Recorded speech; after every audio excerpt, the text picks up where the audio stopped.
માંડવીમાં 2.5 ઇંચ વરસાદ, 2 થી 4 વાગ્યાની વચ્ચે નોંધાયો વરસાદ.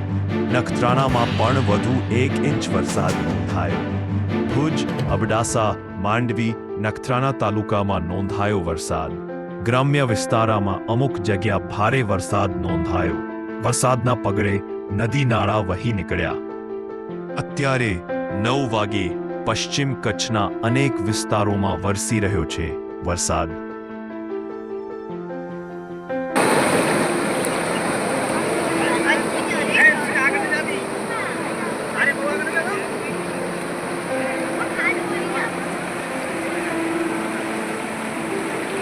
What